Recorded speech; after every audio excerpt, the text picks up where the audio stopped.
জাহান সারে জাহানের মালিক আমার সেই মোহাম্মদ তিনার গুণগান নিয়ে শুরু হোক।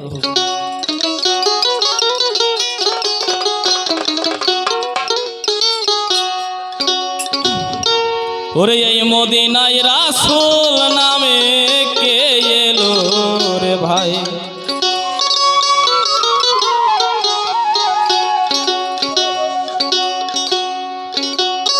ওরে কায়াধারী হয়ে কেন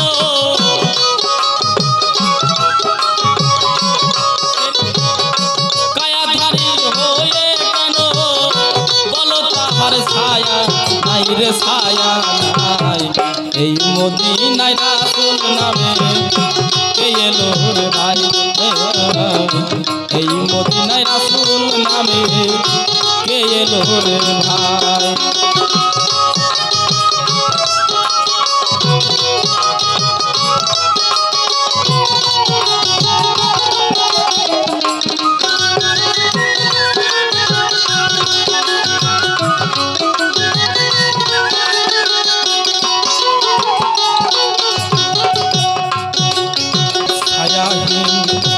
যাহার কায়া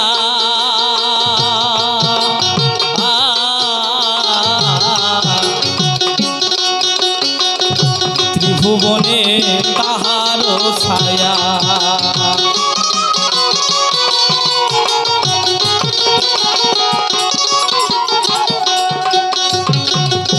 ছায়াহীন যাহার কায়া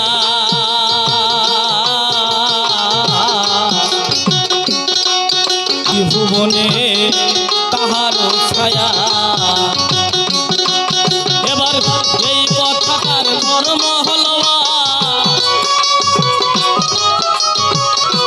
এই কথাটার মর্ম হলো অবশ্যই অবশ্যই যায় এই মদিনায় রাসূল নামে কে এলো রে ভাই, এই মদিনায় রাসূল নামে কে এলো রে ভাই। এবার কায়াধারী হয়ে বলো, কায়াধারী হয়ে বলো কেন তাহার ছায়া নাই।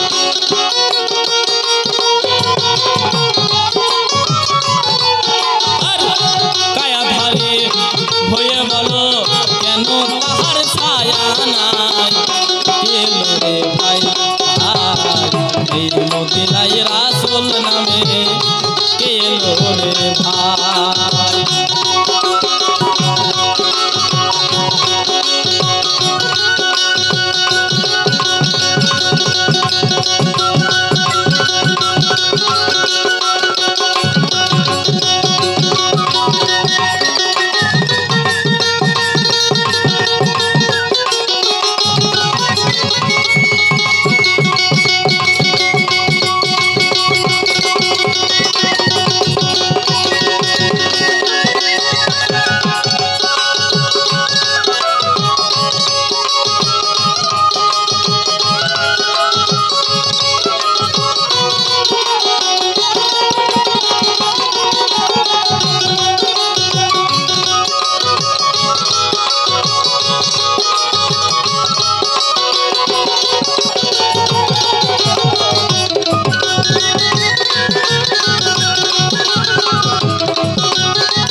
কি দিব তো লোনা তারে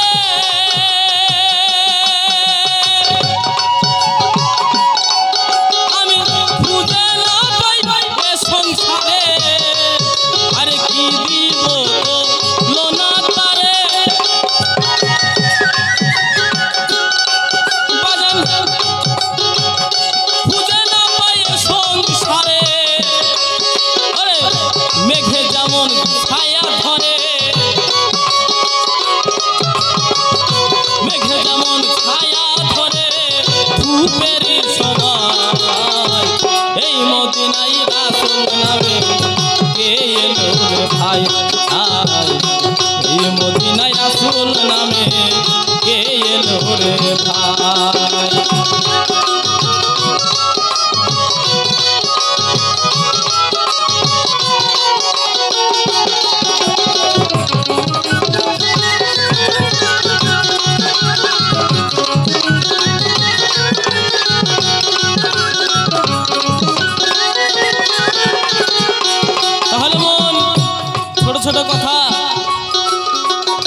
মদিনায় রাসূল নামে কে এলো রে ভাই? তাহলে 313 নবী এরা কি বলেছিলেন জানেন? এরা বলেছিল যদি আমরা নবী হয়ে না এসে যদি আমরা শেষ নবীর উম্মত হতে পারতাম তাহলে আমরা আমাদের জীবনটাকে ধন্য বলে মনে করতাম। তাহলে এই যে শেষ নবী, আমার একটাই সর্বপ্রথম যে আমার তোমার কাছে আমার জানার বাসনা থাকবে যে আমার দিনের নবী যখন জন্মগ্রহণ করলো তখন তিনার যে ছায়া, আমরা যে রাস্তা দিয়ে ঘুরি প্রত্যেকের একটি নিজস্ব করে ছায়া আছে না? নাই আছে? রাস্তা দিয়ে যদি যাই প্রত্যেকের একটি নিজস্ব করে ছায়া পড়ে মাটিতে। তাহলে মাটিতে যদি ছায়া পড়ে, কিন্তু আমার সেই দিনের নবী আখেরা নবী তিনি তো আমাদের এই মানব, যেমন আমরা যেভাবে এসছি মায়ের গর্ভে তিনিও সেইভাবে এসছে 10 মাস 10 দিন, তাহলে তিনার কেন ছায়াটা মাটিতে পড়তো না? তা আমার এই কথা কিন্তু সবাই সব শিল্পী বলে, কিন্তু আমার একটু আলাদাভাবে তোমার কাছে জানার বছর, কেননা তোমার কাছে তো মালের অভাব নাই। তাহলে মালার অভাব যদি না থাকে ওই জন্য, তাইলে আমার এখানে একটাই পয়েন্ট যে দিনের নবী যখন জন্মগ্রহণ করলো তাহলে ছায়াটা তিনার কি জন্মানোর পরেই কি পড়েনি না অনেক পরে ছিল? সে দিনটা কি ছিল সে যাই হোক, কিন্তু তিনার ছায়াটা কখন থেকে পড়তো না। যদি বলো যে জন্মানোর পরে থেকে পড়ে না, এক বিষয়। আর যদি বলো না বড় হওয়ার পর যখন দেখতে পেলো বকরিয়া চড়াইতে গেল, মেলা কিছু ঘটনা আছে, তখন এই বিশ্লেষণটা তুমি করো, তারপর তার পরবর্তী দেখি কি করা যায়।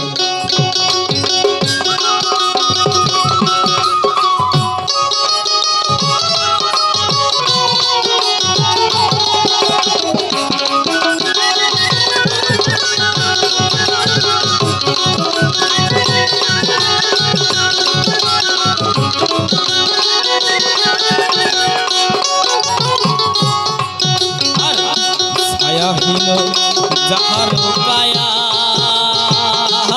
দয়া ত্রিভুবনে তাহার ছায়া,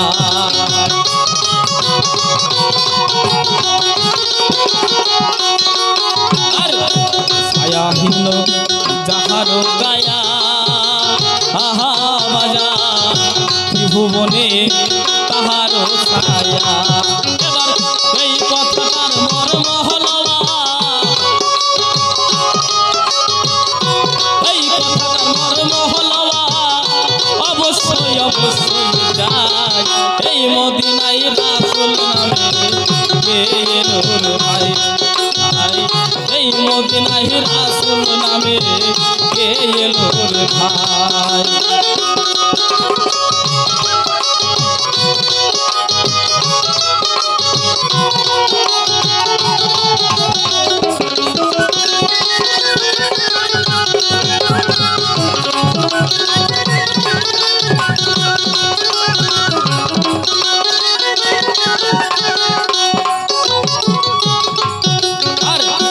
ছায়ার শরীর কায়া গো দেখে, ছায়া নাই তার লাশরিকে,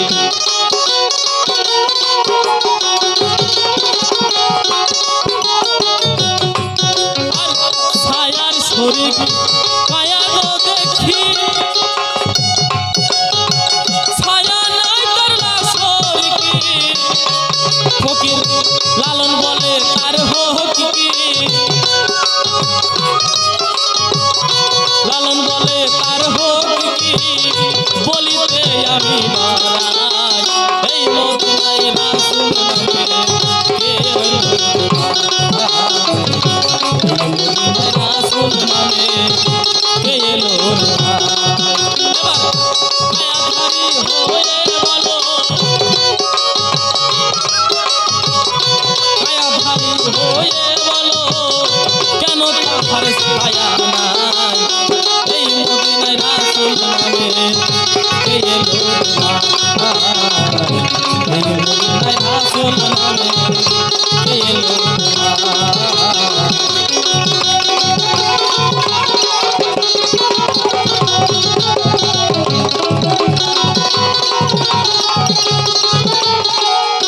কখন কোন সমাজে পড়েছিল না, কিভাবে জগৎ জানলো যে তার ছায়া মাটিতে পড়ে না? উনি জন্মেছেন কবে আর গানটি লিখেছেন লালন সাইজি, তিনি জন্মগ্রহণ করেছেন কবে, তিনি কিভাবে জানলেন তার ছায়া পড়েছিল না পড়েনি? অথচ তিনি গানের ভিতরে ব্যাখ্যা করেছেন তার ছায়া মাটিতে পড়ে না। তাহলে ব্যাপারটা কি? এখানে আমার কিছু জিজ্ঞাসা করেছে, আমি গান গাই, গানে কি বলছে তুমি আস্তে আস্তে শুনতে থাকো।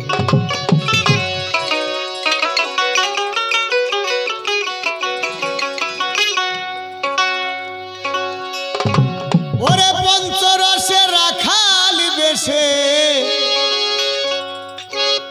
ওরে নবী আমার পঞ্চরসে রাখাল বেশে ফুটলো ফুলা, আব্দুল্লাহর ঘরে কয়জন চিনতে পারে তারে, কয়জন চিনতে পারে? ওরে পঞ্চরসে রাখাল বেশে, পঞ্চরসে রাখাল বেশে ফুটলো ফুলা, আব্দুল্লাহর ঘরে কয়জন চিনতে পারে তারে, কয়জন চিনতে পারে? আরে কয়জন চিনতে পারে তারে, কয়জন চিনতে পারে?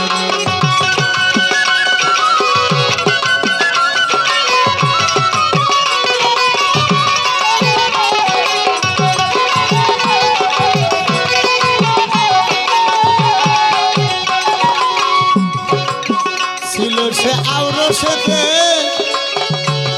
আরে কে তারে পারে চিনিতে, কলির জীব উদ্ধারিতে রাখাল বেশ ধরে নবী, রাখাল বেশ ধরে।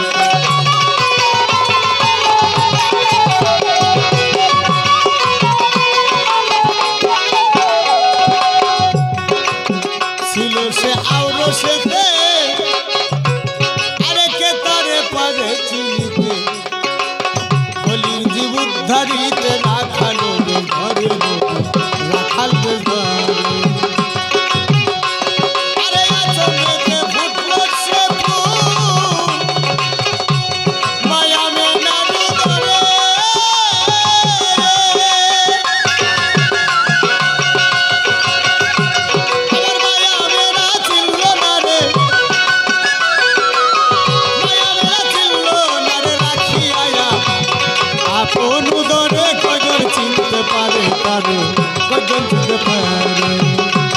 আরে কয়জন চিনতে পারে তারে, কয়জন চিনতে পারে?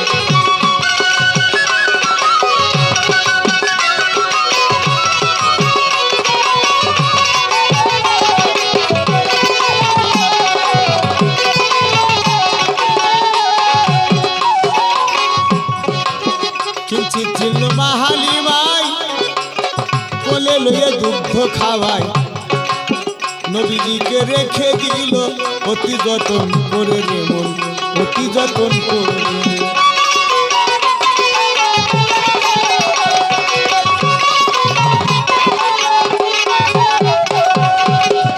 চিচিল মা হালিমাই, কোলে লইয়ে দুগ্ধ খাওয়াই, নবীজিকে রেখে দিল অতি যতন করে তিনি, অতি যতন করে।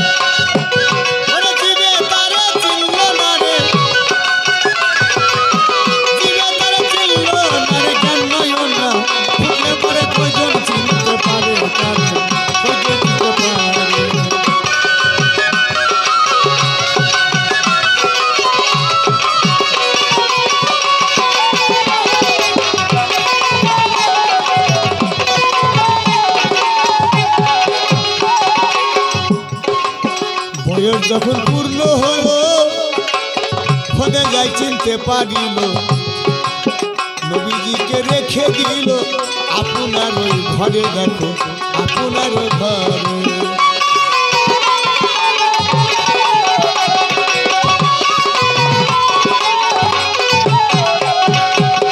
বয়স যখন পূর্ণ হলো,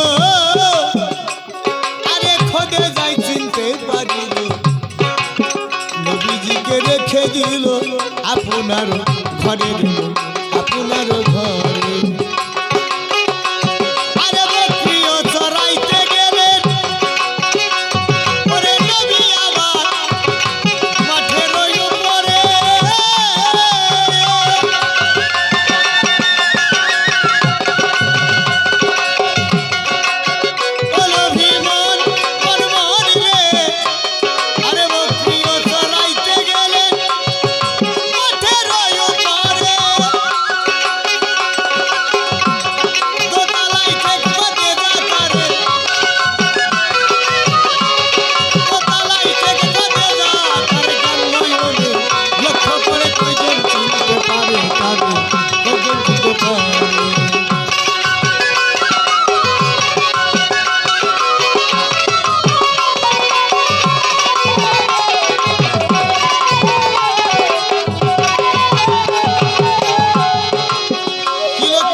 বাতাস করতেছে, আরে সর্পেও সত্তর ধরেছে। এই দেখিয়া খোদে যা তার আশ্চর্য রূপ হারে দেখো, আশ্চর্য রূপ হারে।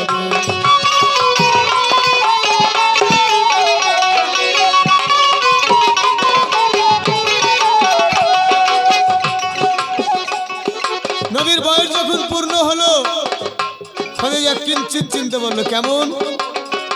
উনি ছোট ছোট একদিন দোতলায় উপরে উনি চুল শুকাচ্ছে, আর মোহাম্মদ উনার বাড়িতে ভৃত্যের কাজ করে, সেটা হলো বকরি চড়াইনু, এই কাজে উনি নিযুক্ত। তো এই মতো বকরি চড়াই থেকে দুপুরে উনি মাঠে শুয়ে আছেন, আর দেখছে একটা মেঘ এক টুকরো মেঘকে ছায়া করছে, সর্পে ফনা তুলে ওর মাথার সামনে আছে, পাখি বাতাস করছে। উনি আশ্চর্য চিন্তা কি এইরূপ রূপ তো মোহাম্মদের কোনোদিন দেখিনি, তাহলে মোহাম্মদ ঘুমিয়ে আছে, সাপে কামড়ি দিতে পারো বুঝতে পারছে না। বাড়ির কিছু চাকর বাকর ছিল, তাদেরকে বলে ওই মোহাম্মদ মাঠের বুকে ছাগল চড়াই দিকে শুয়ে আছে, ওকে ডেকে তোল, নাহলে ওকে সাপে কামড়ি দিল। এরা গেল, গিয়ে দেখছে সেখানে পাখি নাই, সর্ব নাই, কিছুই নাই, মোহাম্মদ উঠে বসে। এখন এই যে খোদেজা এই আশ্চর্য একটা রূপ দেখলো, এটা জগতের কাউকে আর বুঝাইতে পারলো না। সেদিন থেকে তার প্রেমে পাগল। আর ওই প্রথম দেখেছিল তার ছায়া মাটিতে পড়ে না, আর পড়ে না তো তার কখনোই পড়ে না, প্রথম থেকেই পড়ে না। রাসূল আনফুসিকুম, রাসূল আনফাসের সঙ্গে থাকে, সেটাকে দেখা যায় না। যারা দিব্যজ্ঞানী তারা উপলব্ধির দ্বারাই সেটাকে দর্শন করে।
রসে আসিয়া পাকপান যাতনে ভাসিয়া, এই দুয়ে গানে পাঁচ বর্ষায়া, 25 মিল করে রে মন, 25 মিল করে।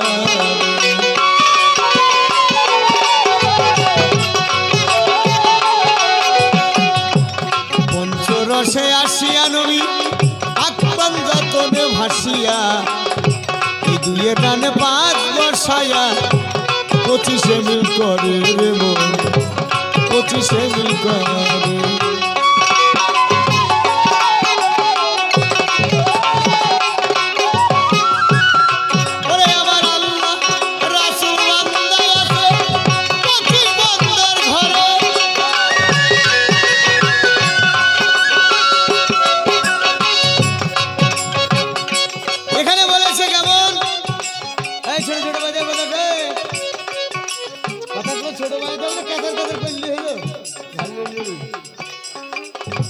এখানে ব্যাপার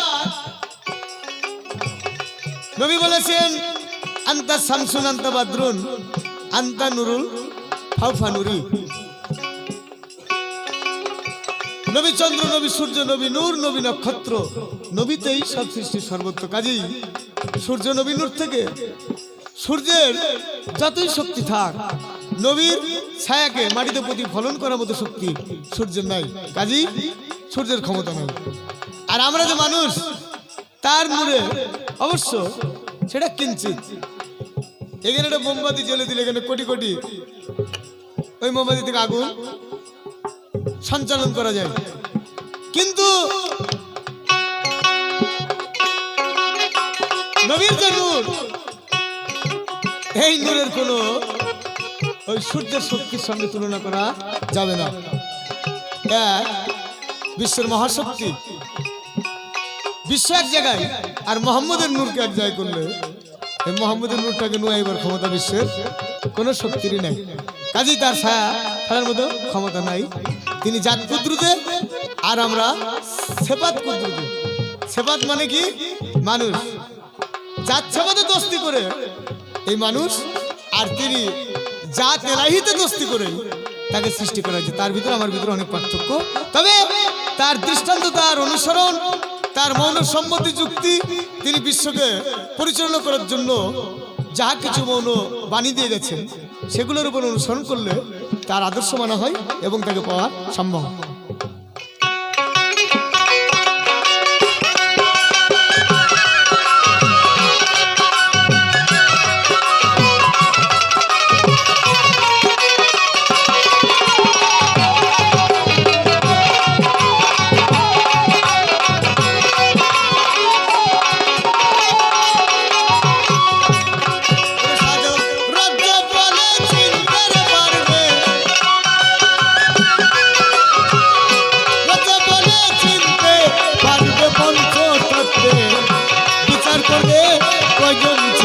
পারে পারে কয়জন চিনতে পারে, ও তারে কয়জন চিনতে পারে পারে কয়জন চিনতে পারে। ওরে পঞ্চরাশে রাখাল বেশে,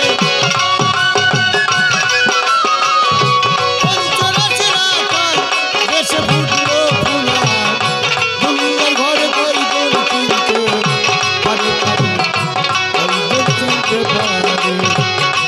ওরে কারে কয়জন চিনতে পারে পারে কয়জন চিনতে পারে, কয়জন চিনতে পারে পারে।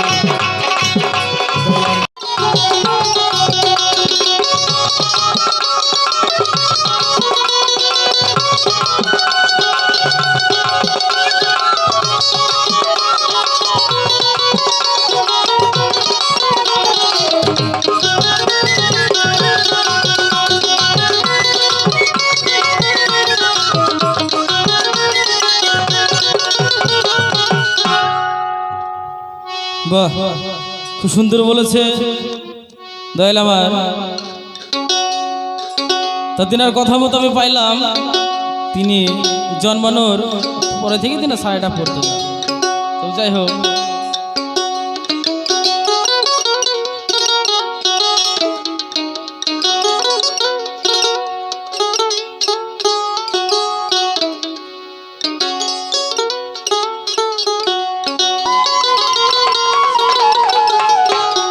তাহলে আমার সেই দিনের নবী, যাকে সৃষ্টি না করলে কুল কায়নাত কিছু সৃষ্টি করতেন না, তাই মোহর নবীয়ত তিনি যে প্রাপ্তি হয়েছিল, পেয়েছিলেন, তা তিনার আর কোনো কি জায়গা ছিল না, তার পিছনে তার মোহর নবীয়তটাকে নিতে হবে। অনেক আলোচনা আছে, গানটা শুনুন। রাসূলের পৃষ্ঠে কেন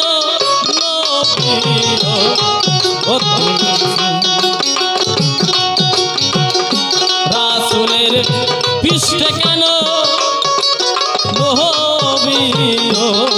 নবীয়তের দিন, আরে সামনের বস্তু পৃষ্ঠে নিল,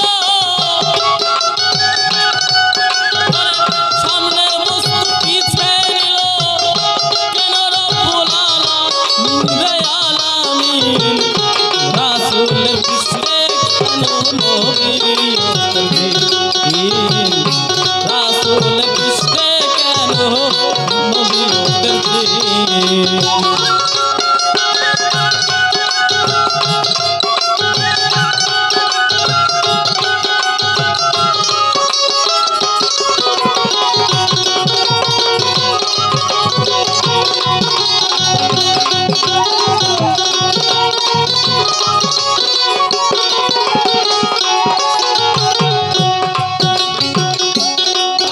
নবিয়ত হয় কয় অক্ষরে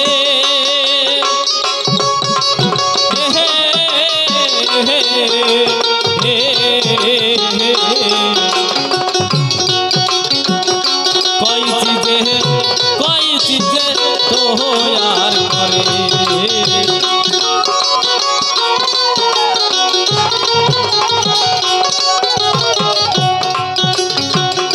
নবিয়ত হয় কয় অক্ষরে। আমার কথাগুলো ভাবছি আপনারা একটু বুঝবেন, মানে যদি ভাষা যদি না বুঝতে পারে তাহলে তো গান গাওয়া বেকার। এই যে আমরা এতগুলো লোক আপনারা এখানে শীতে বসে আছেন, তা আমরা কি বললাম আর কি যদি নিজেই না বুঝি, ওই জন্য কেটে কেটে আস্তে আস্তে গানগুলো বলার মতো চেষ্টা করছি, তাড়াহুড়ো করছি না, বুঝতে পারছেন তো? নবিয়ত হয় কয় অক্ষরে কয় চিজে তৈয়ার করে আমার মোহর নবিয়ত করে ওরে মোহর নবিয়ত করে আমার রাসূল কেন হয় যাবে রাসূলের পিছনে কেন নবিয়তের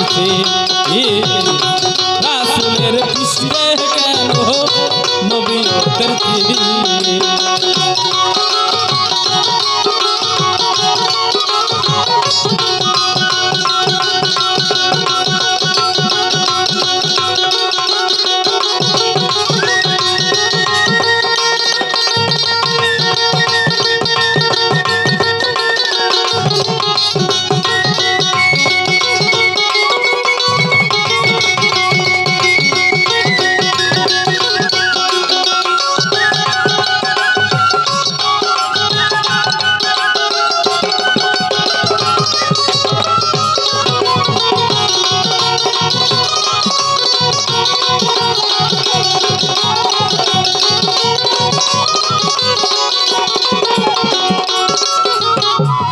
তাহলে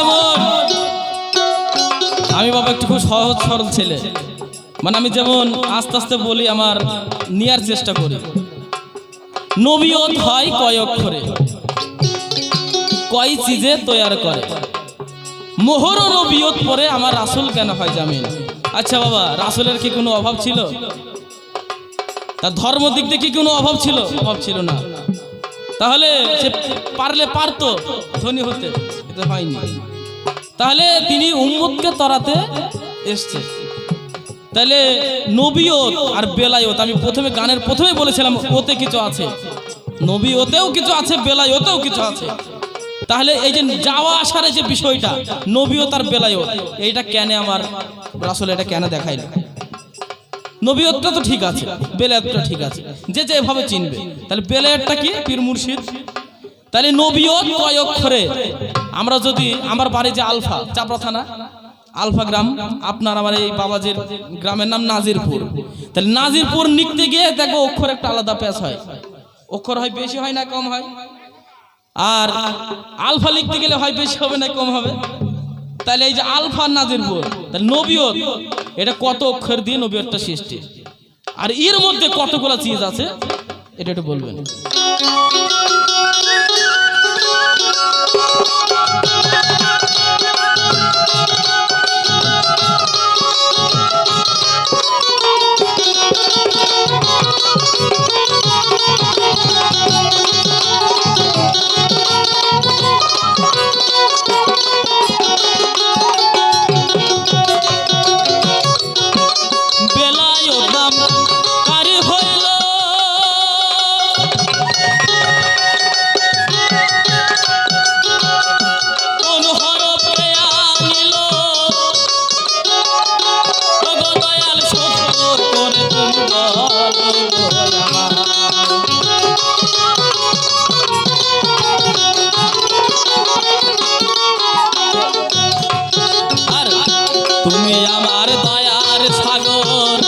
তোমার সীমানাই তুমি না কথা বললে আমি জানিব কোথায়।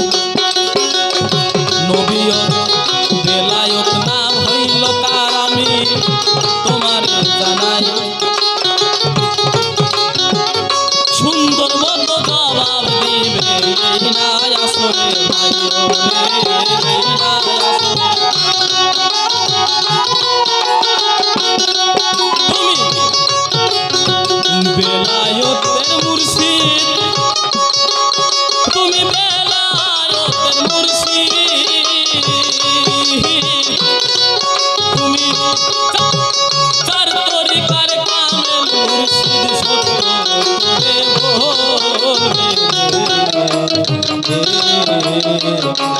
আল্লাহ তোমার আজো মিলাবে আল্লাহ তোমার আজো মিলাবে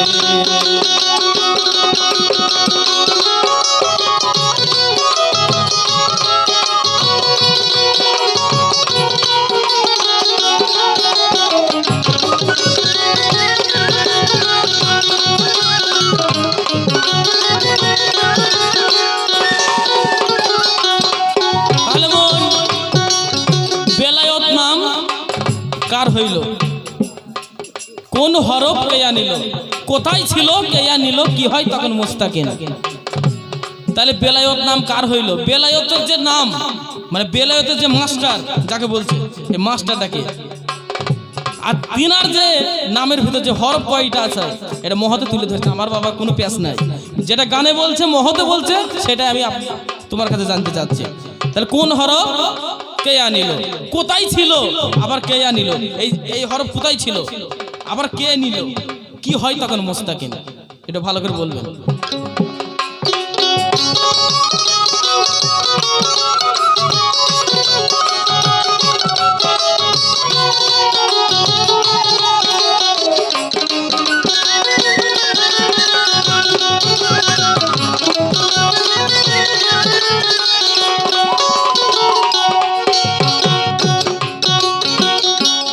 বেলায়েত নাম কারি হইল? কোন হরফ কে আনিল? বেলায়েত নাম কার হইল? কোন হরফ কে আনিল? আবার কোথায় ছিল কে আনিল? কি হয় তখন মুস্তাকিন?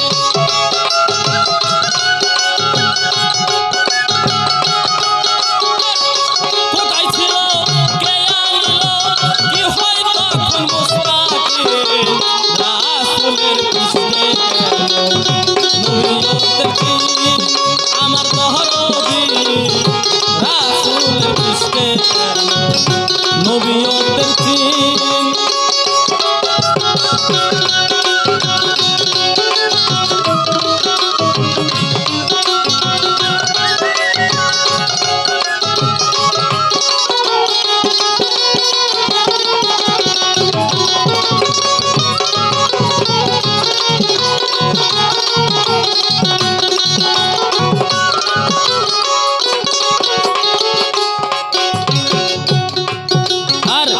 নবীয়তার বেলায়েতে পূর্বে ছিল কোন জগতে? নবীয়তার বেলায়েতে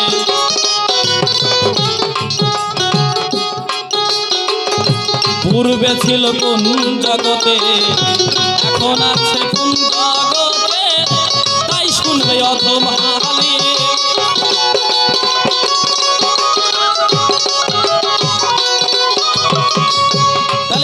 ছোট কথা। নবীয়ত আর বেলায়েতে, এই যে নবীয়ত আর বেলায়েত পূর্বে ছিল কোন জগতে? এই যে দুটোই যে দেশ নবীয়ত আর বেলায়েত, এটা পূর্বে কোথায় ছিল? এখন বা আছে আবার কোন জগতে? তাই শুনবে অদম হালিম। তাহলে এখন যদি শয়নে থাকে বেলায়েত তো নিশ্চয়ই আছে, নবীয়ত যদি খতম হয়েও যায় তা বিষয়গুলো একটু বলবেন। তাহলে বেলায়েত আর নবীয়ত যদি থাকে তাহলে আমাকে চোখের সামনে দেখিয়ে দিতে হবে, নাহলে কিন্তু আমি আপনার দেশে যাব না। আপনার কাজ কি? আমাকে বেলায়েতের পথে নিয়ে যাওয়া। আমি নবীয়তে আছি। নবীয়ত মানে অদেখা ধ্যান, আর বেলায়েত মানে দেখা ধ্যান। তাহলে দেখা যদি ধ্যান হয় তাহলে আমি দেখে নেব, তাই তো বাবা? দেখা যদি ধ্যান হয় তাহলে আমি সম্মুখ যদি না দেখতে পাই, সেই রকম যদি মীমাংসা যদি আমি না পাই, তাহলে আমি খবর আছে তোমার। বেলায়েত সাজলে তো হবে না। তাহলে বেলায়েতে আমাকে কিভাবে আছে? আমি যে একটা নবীয়ত ছেড়ে দিয়ে আমি বেলায়েতে যাব, এটা বিরাট ব্যাপার। একজন গুরু যদি হইতে, একজন একটা ভক্ত বা শিষ্য সে যদি একজন পায়ের কাছে একটা গুরুর কাছে যদি মাথা নত করে, এটা কম ঘাপ নাই। তাহলে এখন বাবা এই পীর ফকিরের দিক থেকে 100%-এর মধ্যে 99% শরীয়তি, আর 1% আমার বাবা পীর ফকির। তাহলে এদের পথে আজ থেকে বহুত বাধা। তাহলে এই বাধাগুলো যেন না থাকে, তুমি কুরআন মতো আমাদেরকে বলবা যে বেলায়েত আর নবীয়ত এই বিষয়টা কি, আমি যেন আমি নবীয়ত ছেড়ে যেন বেলায়েতে চলে আসি তোমার এই মীমাংসা শুনে। আর না হলে বাবা মুস্তাকিম অত সহজে যাবে না। হ্যাঁ, ও তেনা না চলবে না।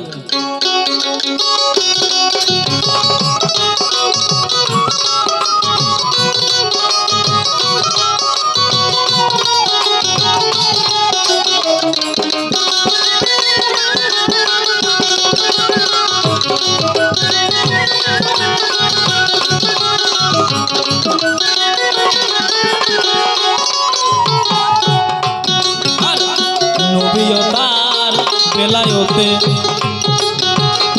পূর্বে ছিল কোন জগতে, তাই গো নবীয়তার বেলায়তে পূর্বে ছিল কোন জগতে,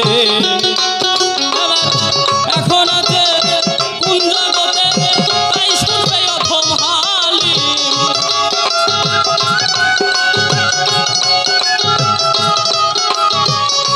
এখন আছে কোন জগতে, তাই শুনবে অথম হালি।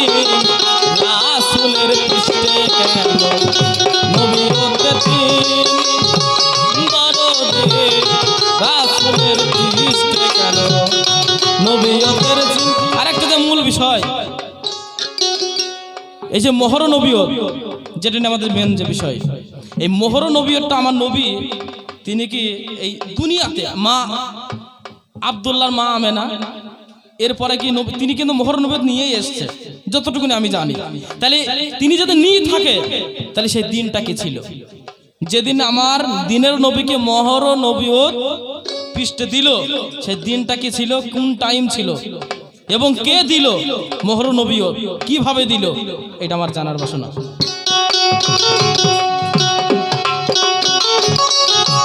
সামনের বস্তু পৃষ্ঠে নিল কেন রব্বুল আলামিন,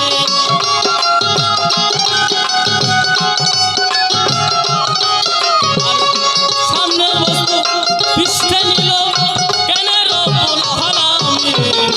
রাসূলের পৃষ্ঠে নবীয়তের দিন আমার বহরদিন, রাসূলের পৃষ্ঠে কেন নবীয়তের দিন আমার দয়াল গো রাসূল।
মন কি রূপের ছবি।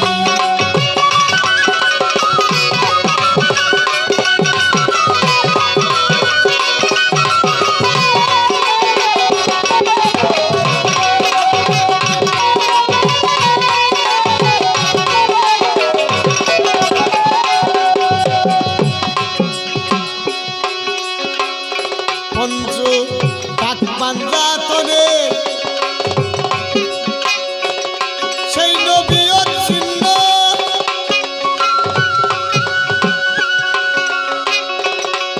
তাহার পৃষ্ঠ দেশের উপরে দিল আর পাক পাঞ্জাতনে সেই মহরত চিহ্ন নবীর পৃষ্ঠ দেশের উপরে দিল।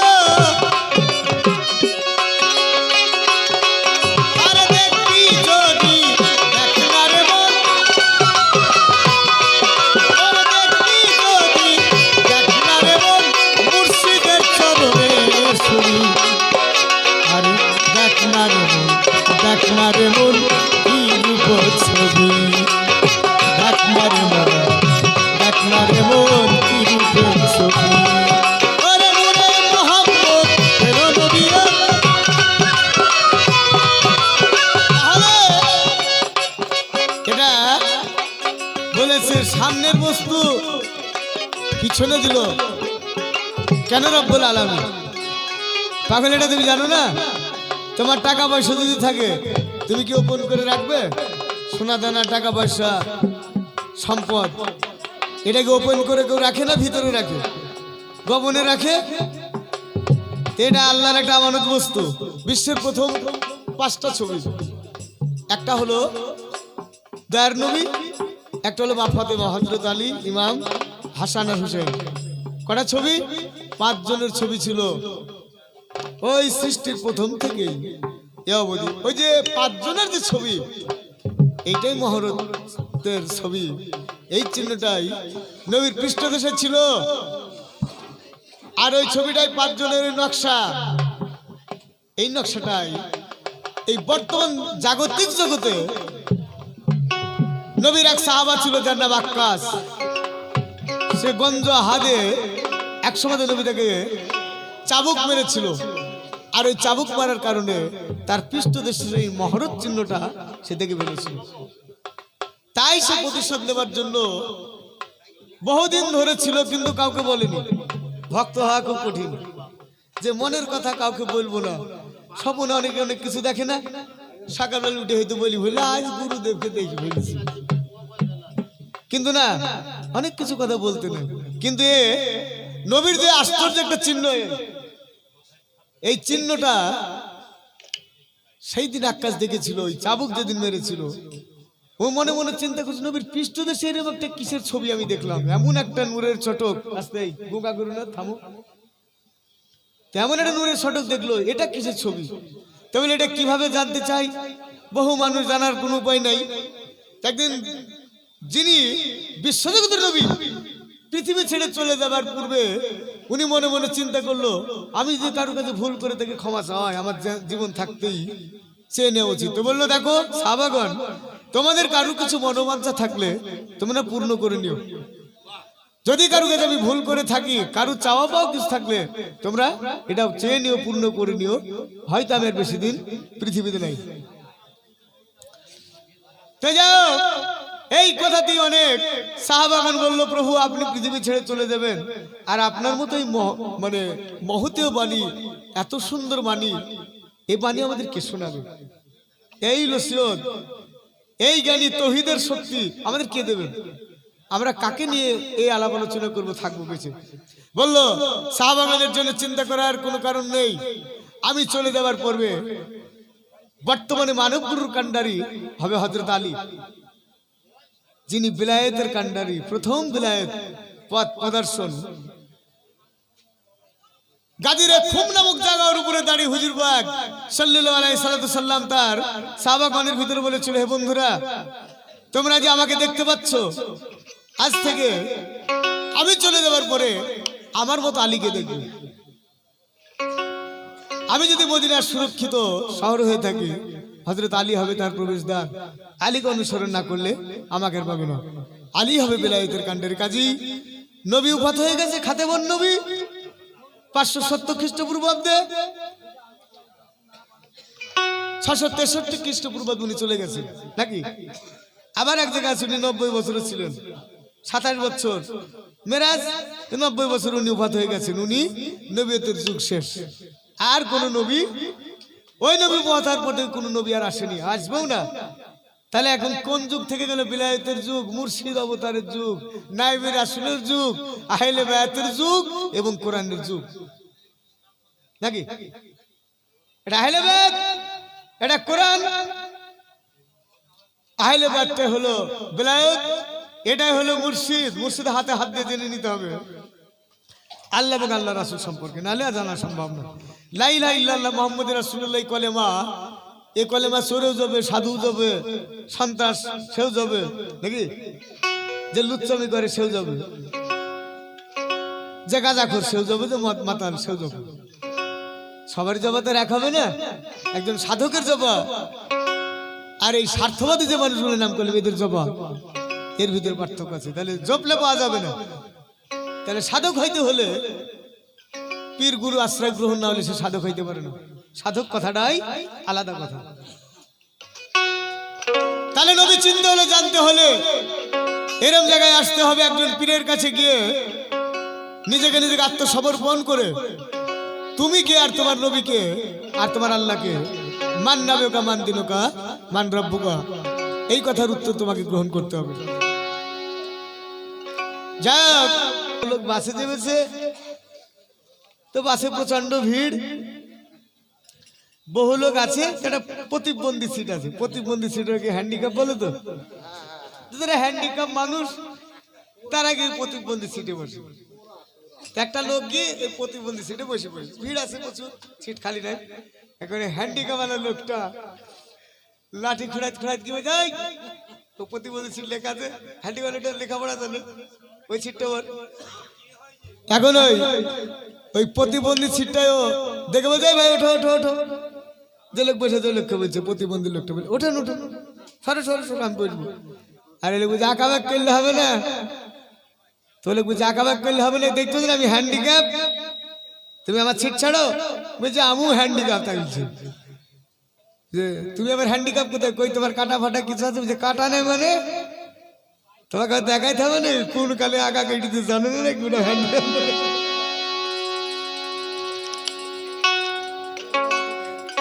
বলছে থাক থাক, বলছে আমার নাম উসমান মোল্লা, বেশি বললে হ্যান্ডিক্যাপ দেখিয়ে দেবো।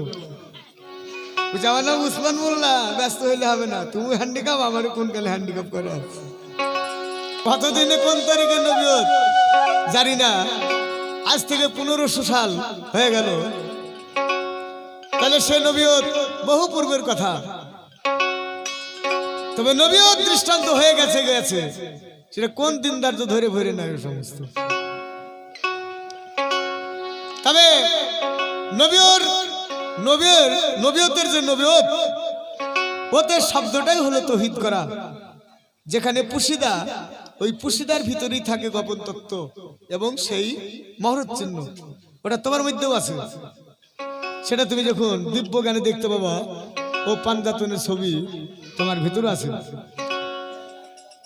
কারণ পাঞ্জাতনের ছবি যদি তোমার ভিতরে না থাকে, নকশা নমুনা, তাহলে তুমি আবার বাঁচবা কি করে? পঞ্চতত্ত্ব দিয়েই তো দেহ সৃষ্টি, কাজে সেখানে নিযুক্ত।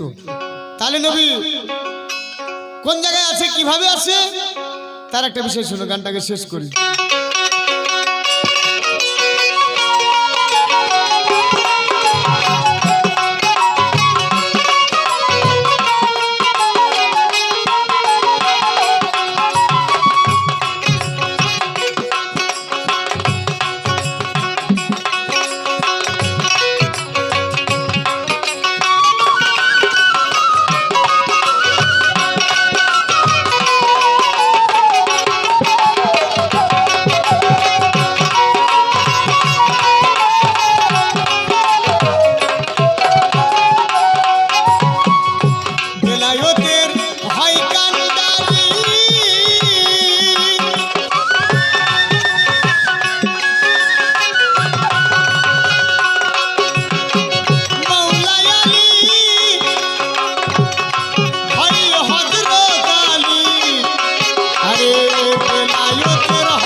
বিলায়তের যুগ। এখন বিলায়তের যুগে মসজিদ ছাড়া তুমি আর কিছুই পাবে না। তাহলে তুমি সেই জায়গায় যদি আসো তবে নবী দেখতে পাবে, নবীকে চিনতে পারবে। আর তুমি যে জায়গায় বলে কথা বলছো ওই ক্যারেক্টার ধরে নবী কখনো চেনা সম্ভব হবে না। ওরে জিন্দা পীরে খানদানেতে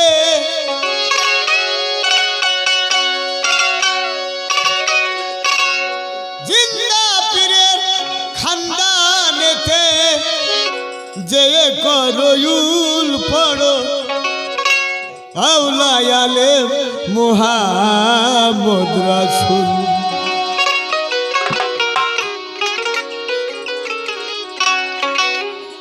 ওরে জিন্দা পীরের খানদানেতে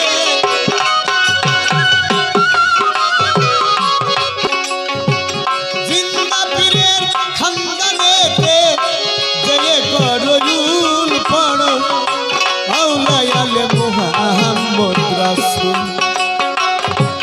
করবে আগে কবুল আউলায়ালে মুহাম্মদ রাসূল।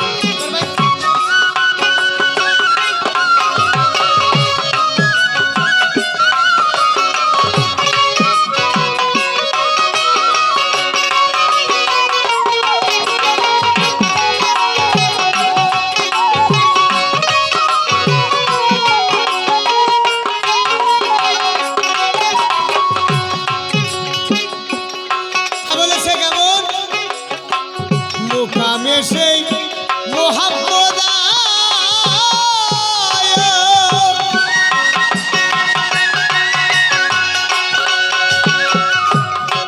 ওরে পরে নাই সেই আছেন জিন্দা মুকামে সেই মোহাম্মদ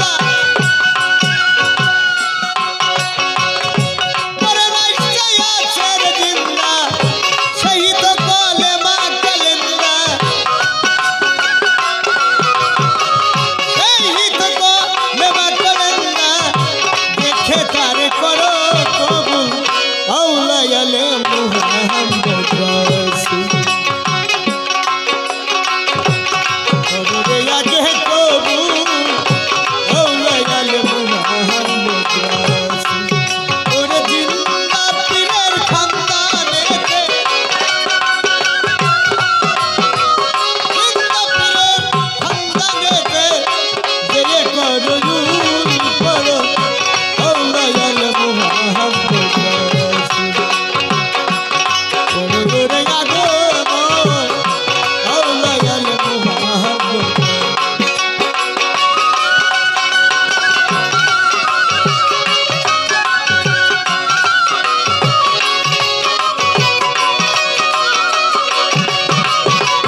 কলেমা সে ধজতে রয় আমার রাসূল আল্লাহ দিন দয়াময়।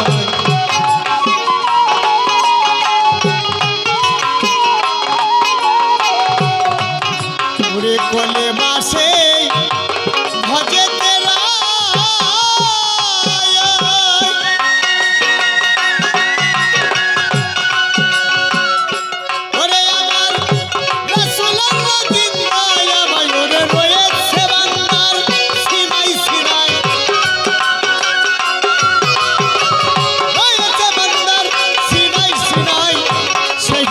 ভজনের মূল আউলায়ালে মুহাম্মদ রাসূল।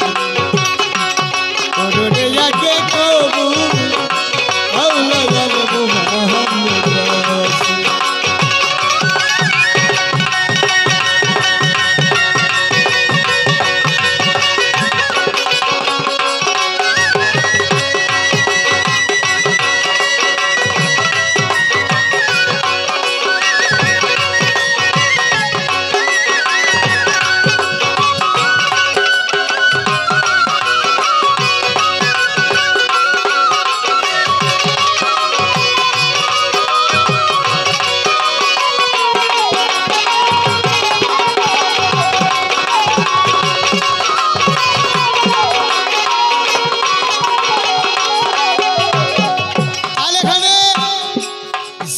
পীরের খানদানেতে যে করে উল বড় উল আলী মুহাম্মদ রাসূল। উল মানে সন্ধান করা। আর যেমন নবিয়ত, বিলায়ত, হকিকত, তরিকত, শরীয়ত, মারিফত নাকি সবত ওত ওত ত কেন তা শব্দই তৌহিদ করা। সারা জীবন যা করলা প্রথম জীবনে, লাস্টের জীবনে তৌহিদ না করা পর্যন্ত তুমি পরম শক্তির কোনো সান্নিধ্য লাভ করতে তুমি পারবে না। তাহলে এটা জিন্দা পীরের খানদানে গিয়ে এই জিন্দা নবীকে খুঁজতে হবে। খাতেমান নবীকে খুঁজলে ওই নবীকে পাওয়া যাবে না। নবী জিন্দা, নবী কখনো মরে না। নবী চার যুগে জিন্দা, চার আকসামে জিন্দা, কাজী সেখানেই খুঁজুন।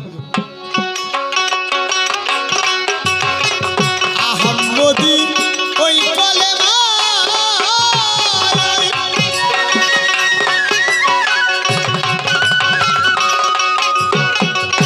নবী নামের নাই পরিচয়। আহম্মদী ওই কলেমা নবী নামের নাই পরিচয়। ওরে হাতেম সাজাই ওই কলেমা, ওরে হাতেম সাজাই ওই কলেমা। নবীজির বৃত্তান্ত আউলায়াল মুহাম্মদ রাসূল। ওরে আগে প্রভু আউলায়াল মুহাম্মদ রাসূল। ওরে জিন্দা পীরের খানদানে, জিন্দা পীরের খানদানেতে বাবা দয়া করো উল পড়ো আউলায়াল মুহাম্মদ রাসূল। আউলায়াল মুহাম্মদ রাসূল। আউলায়াল মুহাম্মদ রাসূল। বড় রে আগে মর এ আউলায়াল।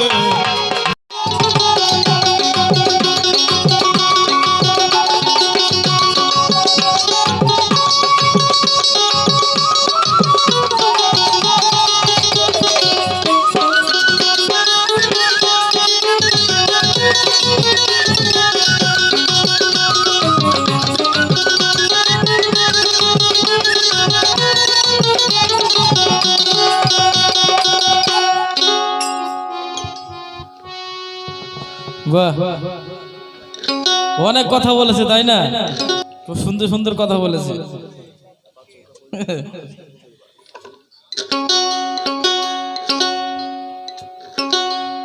একটা পীরের বাবা অনেকগুলো ভক্ত আছে, যেহেতু পীরের কথাও যেখানে তুলে ধরেছে, এবার জিন্দা পীরের খানদানে জিন্দা পীর, তা সে ভক্তগুলোর মধ্যে একটি ভক্ত, তার অনেকদিন শখ যে একটা লেবু গাছ লাগাতে, একটা লেবু গাছ লাগাবো। তা পীরের কাছে অর্ডার নিয়েছে যে দয়াল, আমার বাড়িতে একটা লেবু গাছ লাগানোর খুব ইচ্ছা, তা তোমার বিনা হুকুমে তো আমি চলি না, তাহলে একটা লেবু গাছ লাগাই। বলছে আচ্ছা ঠিক আছে লেবু গাছ লাগা। বলছে ঠিক আছে, যদি এই গাছে যদি লেবু ধরে তো সর্বপ্রথম লেবু আমি আপনাকে আগে একটা দেবো, বুঝলেন তো? আপনাকে আগে সর্বপ্রথম একটা লেবু দেবো। এইবার কিছুদিন পর যাই হোক লেবু মানে 3টে মতো লেবু ধরেছে। বাড়ির লোক ছেলেপিলে আছে, ছেলেপিলে বলছে যে আবার আমরা লেবু খাবো। বলছে না, আমার পীরের সঙ্গে কথা দেওয়া আছে, পীরের দরবারে আগে একটা লেবু দিয়ে আসবো, তারপর তোরা খাবি। এইবার লেবু যখন পড়েছে, একটা লেবু ছিঁড়েছে, পীরের দরবারে নিয়ে যাচ্ছে। পীরের দরবারে নিয়ে গিয়ে দেখে, মানে বৃহস্পতিবার গুরুবার সেদিন দরবারে যাবে, সেইবার গিয়ে দেখে সেই আমার পীর বাবা মানে অনেকগুলো ভক্ত নিয়ে বসে আছে, একটা মজলিস মতো হচ্ছে। তা তিনা সামনে ওরস আসছে, সেই নিয়ে একটু মানে পর্দা তোলার মতো হচ্ছে ভক্তদের কাছে। তা কেউ দিচ্ছে 5,000, কেউ দিচ্ছে 7,000। তা যখন 5,000 টাকা দিচ্ছে তখন বলছে জোরে কোন মার হাবা। আবার যখন কেউ দিচ্ছে 7,000, সে পীর বাবা বলছে জোর করে মার হাবা। এইবার এই যে ভক্ত একটা লেবু নিয়ে গিয়েছে, বলছে ওদের এই 7,000 আর 5,000-এর কাছে আমার একটা লেবু, তাহলে তো বিশাল ব্যাপার, তাহলে আমি এখন এই স্বাদে এই যাবো কি করে? তো যাই হোক কিছুক্ষণ থাকার পর মনে মনে চিন্তা করছি গুরুর পেসপেন মানে পীরের পেসপেনের দিকে যায়, যে আস্তে আস্তে লেবুটা ঠিক এরকম লুকিয়ে নিয়ে গিয়ে মানে পীরের পেছে গিয়ে মানে বসেছে। দি বলছে বাবজি একটা কথা ছিল, আমি সেই লেবু এনেছিলাম একটা, বুঝাই তোর লেবু রাখতে এখন এখন এখন আমার 7,000 আমার 7,000 10,000 8,000 কথা হচ্ছে, আর তুই একটা লেবু এনে লেবু লেবু করছিস, থাম এখন। আবার কিছুক্ষণ পর আবার বলছে তো বাবা আমার লেবু, মানে পীর বাবা রেগে গেছে, বুঝাই তুই লেবু তোর পাশে দিকে তো লেবু লেবু করে যাচ্ছে, এখন আমার 5,000 7,000 পথটা উঠছে, আর তুই এগুলো একটা ছোট লেবু নিয়ে লেবু লেবু করছিস। দেখা যাচ্ছে এবার গুরুদেবের মানে আদেশ, এই লেবু আমাকে কোথায় দিতে বলেছে। এবার ওখানে তো মানুষজন আছে, সেই লেবুটা নিয়ে মনের দুঃখে আবার ফিরে আসছে। ফিরে আসার পর সেই লেবুটা একটা 3 মাথার মোড় থাকে না বাবা, 3-4 মাথার মোড় থাকে, সেই মোড়ের কাছে এসে তার আরেকটা পীর ভাই তার দরবারে যাচ্ছে একটা কাঁঠাল নিয়ে, আষাঢ় মাসের কাঁঠাল। কাঁঠাল যখন নিয়ে যাচ্ছে বলছে আরে ভাই তুই কোথায় যাচ্ছিস কাঁঠাল নিয়ে, বলছে গুরুর দরবারে দিতে হবে সর্বপ্রথম কাঁঠাল, কাঁঠাল আগে গুরুর দরবারে দিয়ে তারপর আমরা খাবো। বলছে ভাই তুই এখন যাসনি ভাই, আমার লেবুর যদি এই দশা হয় তো তোর কাঁঠালের কি দশা হবে তার ঠিক নেই।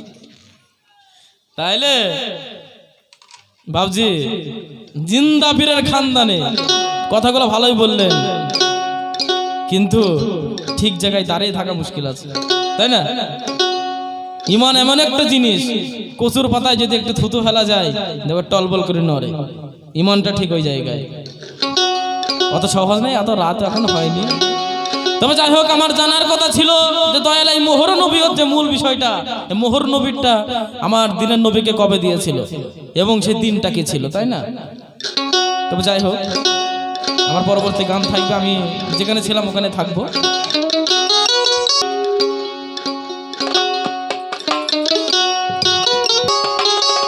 রাসূল উম্মতের ভার কবুল করে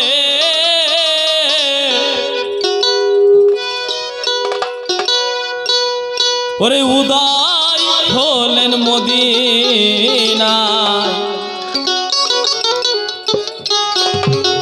আমি রাসূলের ভেদ মর্ম বুঝতে পারলাম না,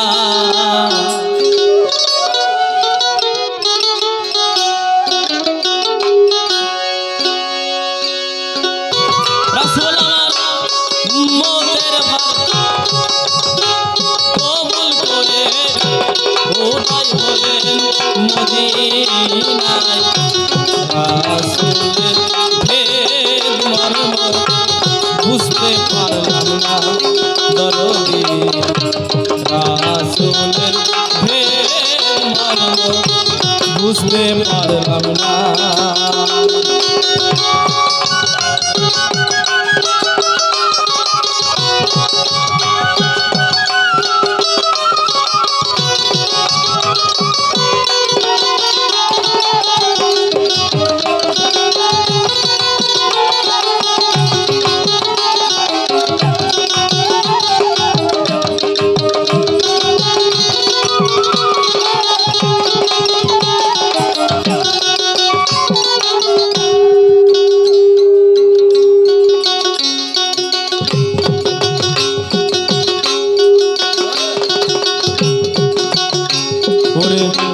চোদ্দ ভুবন বলে যারে গো দেখি,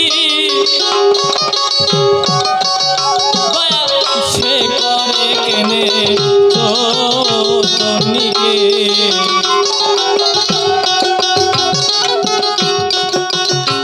আর চোদ্দ ভুবন বলে যারে দেখি,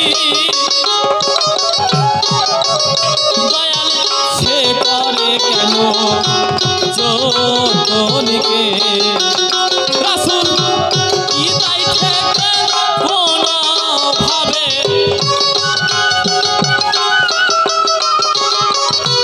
কি তাই থেকে কোন ভাবে বিবির কাছে ভয় দে না, রাসূলের ভেদ মর্ম বুঝতে পারলাম না আমি।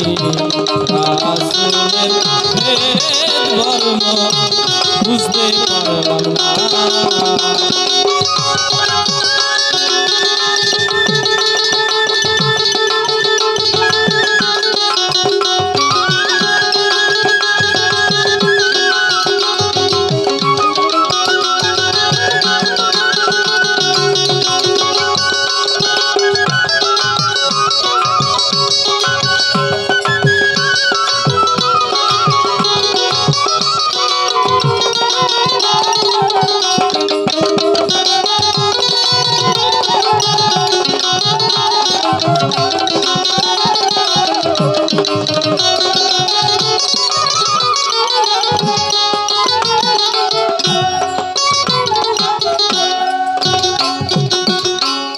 খোদার আছে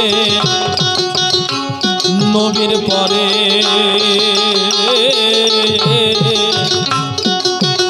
আমার নবীর আছে খোদার পরে।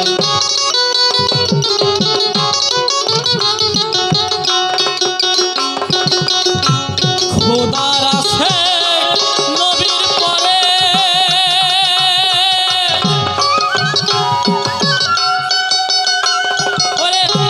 নবীর আসে আমার খোদার পরে। ও তাই বিবির ওপর নিহার করে,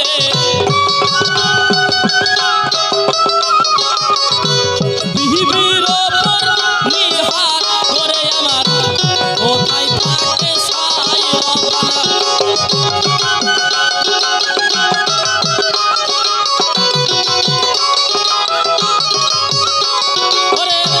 বিবির ওপর নিহার করে কোথায় থাকে সায়বানা।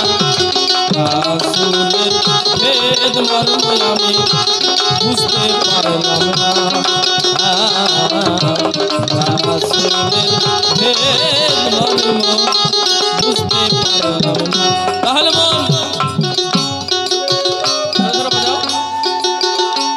রাসূলের ভেদ মর্ম আমি বুঝতে পারলাম না। রাসূল উম্মতের ভার কবুল করে উদয় হলেন মদিনায়।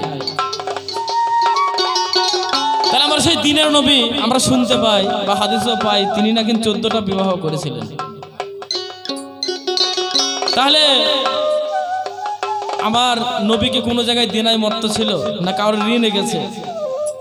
নবীর কাছে কিছু টাকা মানে কিছু করে ধার করতে যায় সাহাবারা। তা যখন বালির মরুভূমির দেশ দিয়ে যখন যাচ্ছে নবী তার সাহাবাদের নিয়ে, তা সবাই বলছে হুজুর এখানে একটু বিশ্রাম করলে হতো না?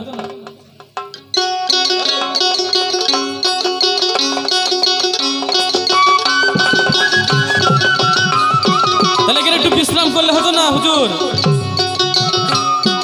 বলছে না তোমরা যাও। ওই যে একটা দোতলা বাড়ি দেখা যায় আরব শহরে, তখন দোতলা বাড়ি থাকতো পাথরের। ওই দোতলা বাড়ির তোমরা ওই যে ছায়াটা আছে ওই ছায়াটার কাছে কি তোমরা আমরা একটু বসবো হুজুর, আপনি একটু চলেন। আপনি না বসলে তো আমরা বসতে পারি না। তখন সাহাবীদের বলে নবী যে দেখো তোমরা যাও, ওই যে দোতলার ঘরের যে মালিক তেনার অভাবে আমার কাছে এসেছিল, কিছু টাকা ধার করে নিয়ে গিয়েছে। আমি যদি তার ওই দোতলা ঘরের ওই ছায়াতে যদি একটু বসি তাহলে সেটা আমার সুদ খাওয়া হবে। তাহলে কতখানি একটি ইমান তাহলে বুঝে নিন। আমি যদি সেই লোকের ঘরের যদি ছায়াতে একটু বসি তাহলে সেখানে আমার সুদ খাওয়া হবে। তোমরা যাও, আমি যেতে পারবো না। তাহলে আমরা কি চলতে পারি সেরকম ভাবে? পারবো? পারবো নবীর মতো চলতে? তাহলে অত সহজ নয়। তাহলে নবী 14টা বিবি ছিল, আমরা শুনতে পাই তার মধ্যে 3টি বিবির সন্তান হয়েছিল আর 11টার হয়নি। তার কি ভুল ছিল? এই যে 11টা বিবির কি ভুল ছিল? নবী তো আমার এক চকমও করে না। নবী এখানে যদি সুদ খাওয়া হয়ে যায় তাহলে নবী 14টা বিবির মধ্যে 11 জনের হয়নি আর 3 জনের হলো। যদি না করে থাকে তাহলে তুমি বলো কোন? আমি কারো 60 বছর 65 বছর ওসব আমি শুনবো না। কেন তিনাদের সন্তান আদি হয়নি আর 3 জনের হলো? এর মূল কারণটা একটু বলবো।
হলো না সে কথা কেন একবার বলো না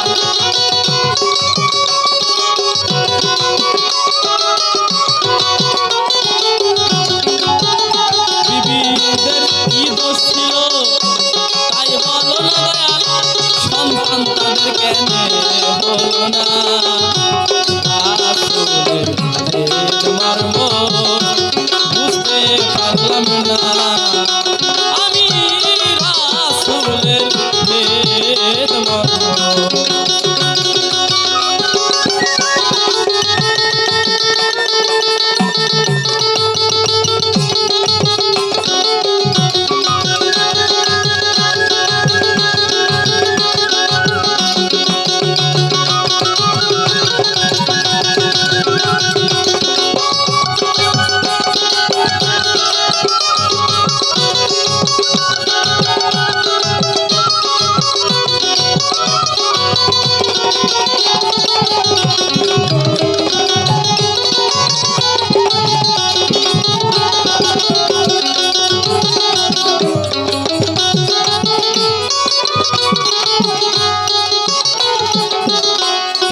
বাস্তব প্রমাণ কিছু আমরা পেয়েছি কেননা আবু জাহেল তিনার চাচা ছিল তাকে কত কষ্ট দিয়েছে তাই না একটা খেজুর খাওয়ার জন্য আমার নবীকে একটা চর মেরেছিল তা আমার নবী কি বলেছে যে চাচা আপনার হাতে লাগেনি তো আপনার যদি হাতে লাগে তাহলে আপনার ওই হাতে আর একটা আমার গাল ফাঁকা আছে আমাকে আর একটা চর মারে তাহলে এখানে যদি নবীর বিচার যদি সমান হয় তিনার বিচার যদি খাঁটি হয় তাহলে ওখানে কেন বিচারটা এরকম করলো এত বড় বিচারটা কেন তিনি এই সমাজে আমাদেরকে দেখিয়ে দিয়ে গেল এই যে 14টা বিবি তার মধ্যে 11 জনের সন্তান হলো তাই হলো না আর 3 জনের হলো তাহলে তারা কি তাদেরকে কম বেশি চোখে দেখেছে কিন্তু নবী তো কম চোখে দেখে না নবী তো কার প্রতি অনবিচার করে না বাবা তাহলে এটা কেন করলো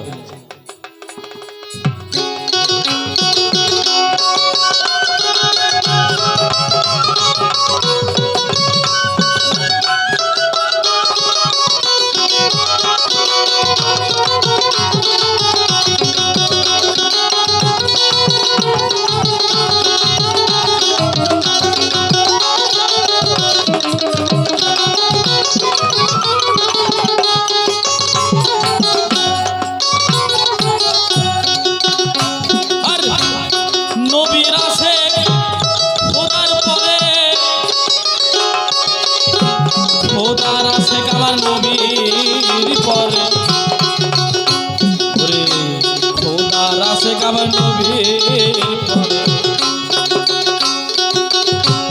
বিবির মধ্যে কি ভেদ আছে নবী আমার বিবির উপর নিহার করে কোথায় থাকে সাইরানা রাসূলের ভেদ মর্ম আমি বুঝতে পারলাম না রাসূলের ভেদ মর্ম বুঝতে পারলাম না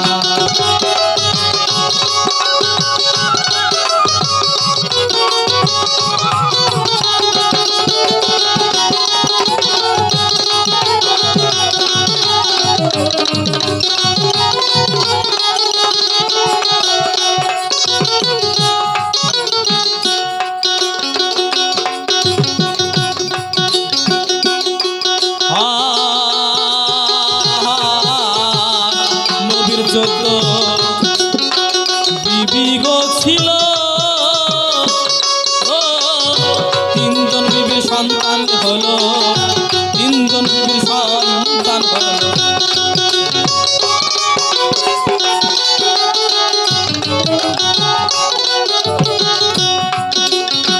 নবীর 14 বিবি ছিল তিনজন বিবির সন্তান হলো বাজান তিনজন বিবির সন্তান হলো এবার 11টার কেন হলো না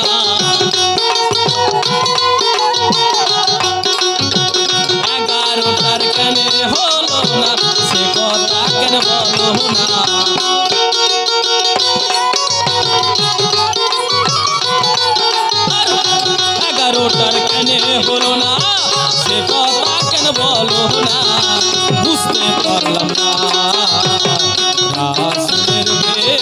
মর্ম বুঝতে পারলাম না দরদি রাসূলের ভেদ মর্ম বুঝতে পারলাম না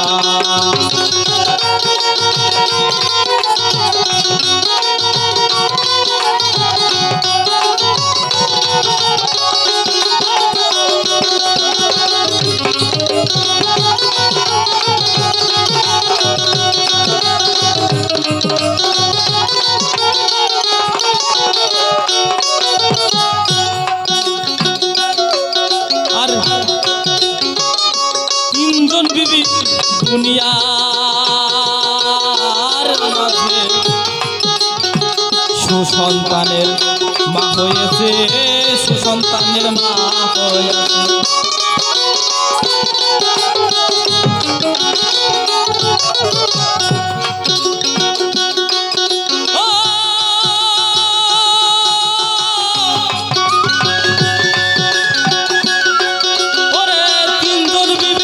দুনিয়ার মাঝে সুসন্তানের মা হয়েছে দুনিয়ার মাঝে সুসন্তানের মা হয়েছে নবী 11টা নবী আমার 11টার নবী আমার পুরা কি করেছে গো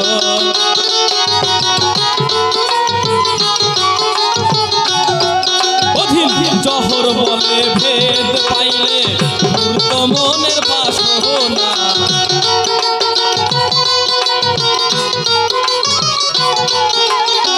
জহর বলে ভেদ পাইলে আমার মূর্ত মনের বাসনা বুঝতে পারলাম না রাসূলের ভেদ মর্ম বুঝতে পারলাম না রাসূল উম্মতের ভার কবুল করে উম্মতের ভার কবুল করে উদয় হলেন মদিনায় আমি বুঝতে পারলাম না রাসূলের ভেদ মর্ম বুঝতে পারলাম না দরদি রাসূলের ভেদ মর্ম বুঝতে পারলাম না দরদি রাসূলের ভেদ মর্ম বুঝতে পারলাম না দরদি রাসূলের ভেদ মর্ম বুঝতে পারলাম না দরদি রাসূলের ভেদ মর্ম বুঝতে পারলাম না গান তো হলো এতক্ষণ কথা শুনবো না গান তো গাছি হ্যাঁ তো যাক ঠিক আছে গানই গাচ্ছি তো বিষয় হলো আসতে আচ্ছা যাক ঠিক আছে তাহলে এখন কথা হলো কেমন বলেছে এই রাসূলের ভাবটা কি তার এ ভাব কেন হলো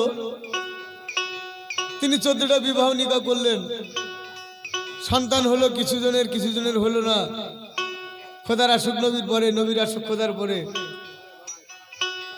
রাসূল কি দায় থেকে কোনা ভাবে বিবির কাছে হয়তো না আস্তে করে গান একটা গাই এই শোনো এই বাজাও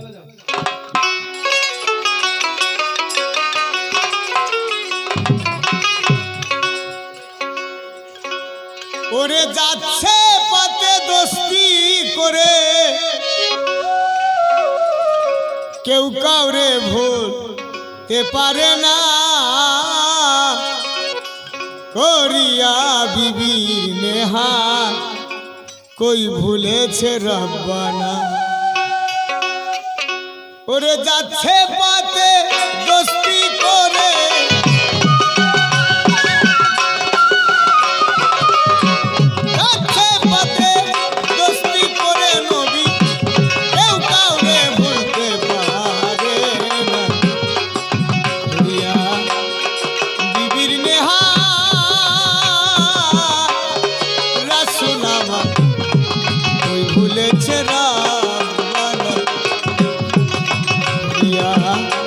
বিবির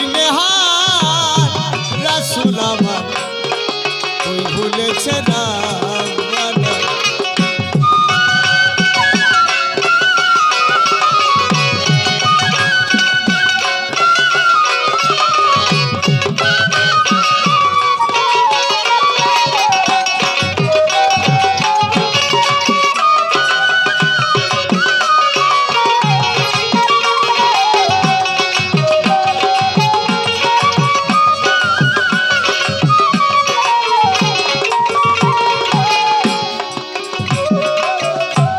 ওরে খুঁজে তার মর্ম কথা, ওরে পাবি কথা, বই করাছে চোদ্দনিকা। খুঁজে তার মর্ম কথা,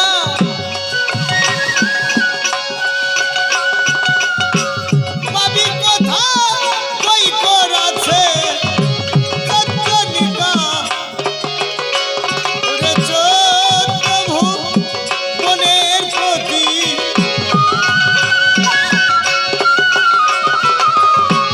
চোদ্দ ভুবনের প্রতি নবী চোদ্দনিকা করেছে তার এক নমুনা।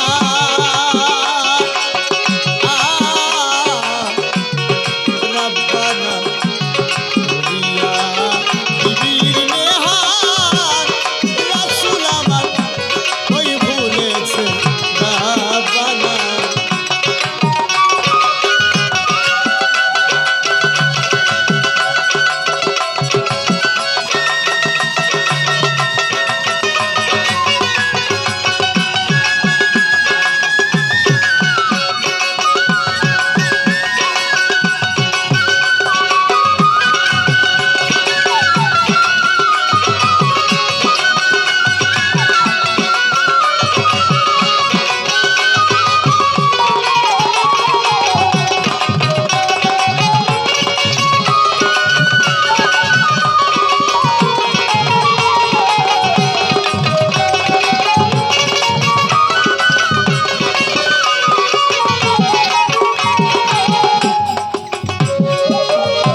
করেছে পাতে এসে নবী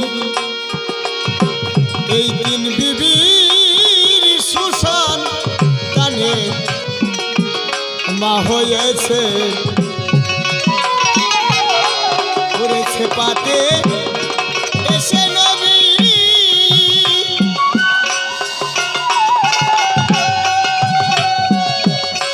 তিন বিবির সুসন্তানে মা হয়েছে। ওরে আলেপ লাম মিমে দেখনা,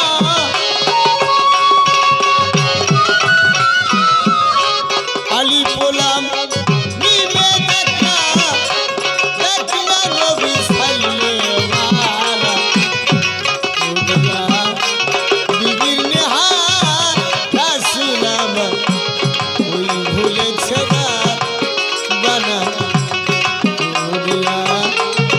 বিবির নেহার, রাসূল আমার ওই ভুলেছে রাব্বানা। এখন তিন বিবির সুসন্তানের মা, আলিফ লাম মিমে দেখনা, দেখনা নবী সাল্লাল্লাহু সাল্লাল্লাহু মানে সারা বিশ্বের ছায়া, আজই তিনি সাল্লাল্লাহু। এখন হাদিস বলেছে তার দুটো বিবির সন্তানের প্রমাণ, এক খদিজার 7টা ছেলে মেয়ে আর একটা মেরি, এক খ্রিস্টানের মেয়ে, এক তিনার স্ত্রী, এই দুজনের 8টা ছেলে মেয়ের ব্যাখ্যা হাদিসে তার প্রমাণ। তাহলে আর 11 জনের হলো না কেন? এখানে মতান্তরে যুক্তি, নবী যখন 53 বছর বয়স ছিল তখন আয়েশা সিদ্দিকের বয়স ছিল 12 বছর। কাজে সেই সময়তে নবী কোনো সন্তান নেওয়ার আর প্রয়োজন মনে করেন না। তখন প্রেমের ছলে এই জগৎটাকে জীবকে শিক্ষা দেওয়ার জন্য তাকে গ্রহণ করেছে। আর আবু বকর সিদ্দিক উনি চিন্তা করতেন নবীর উপর কোনো মানুষ নাই, ইনি মহান, তা আমার মেয়েটাকে ইনার হাতে যদি সমর্পণ করি ইনার দ্বারা জান্নাতে যাওয়াটা কোনো অস্বাভাবিক নয়। আর হাফসা উম্মে হানি এই ধরনের যারা ছিল তাদের বয়স অনেক 70-75, তারা নবীকে স্বামী বলে স্বীকার করেছিল যে স্বামী বলে যদি স্বীকার করি এর চরণ সেবা করতে পারি এ দ্বারা জান্নাত যাওয়াটা সহজ। এবার মহারানার দায়, একটা নারীকে দর্শন করতে গেলে কিছু টাকা দিয়ে শোধ করতে হয় নাকি, হয় না? কিসের জন্য? নারীর কাছে মোহর থাকে, তো মোহরটা দর্শন করতে গেলে একটা পুরুষকে সেই মোহরের টাকাটা আগে দিয়ে দিতে হয়, না দিতে পারলে আখের পর্যন্ত বাধা থাকে। এটা ইসলামের আইন। কেন? ওই নারীটা সতী, তার স্বামীর জন্য তার সারা জীবনের মোহরটা যত্ন করে ধরে রেখেছে, কাজী সে উপযুক্ত। এটা তোমার করে দিলাম, এটা ভালো করে বুঝো।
আমি কথা বলছি বলে খারাপ লাগছে নাকি? বলুন, আরেকবার বলুন। আমি অনেক বকছি, খারাপ লাগছে কি? আপনারা যে মাইক নিয়ে এসছেন, মাইক আমি গান জীবনেও গাই না, এসে পড়েছি তাই। এরকম মাইক হলে গান আমি গানে আগে চলে যেতাম। তো যাই হোক, বিষয় হলো গানটাকে শেষ করি, বেশি বকার দরকার নেই।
করিয়া বিবির নেহার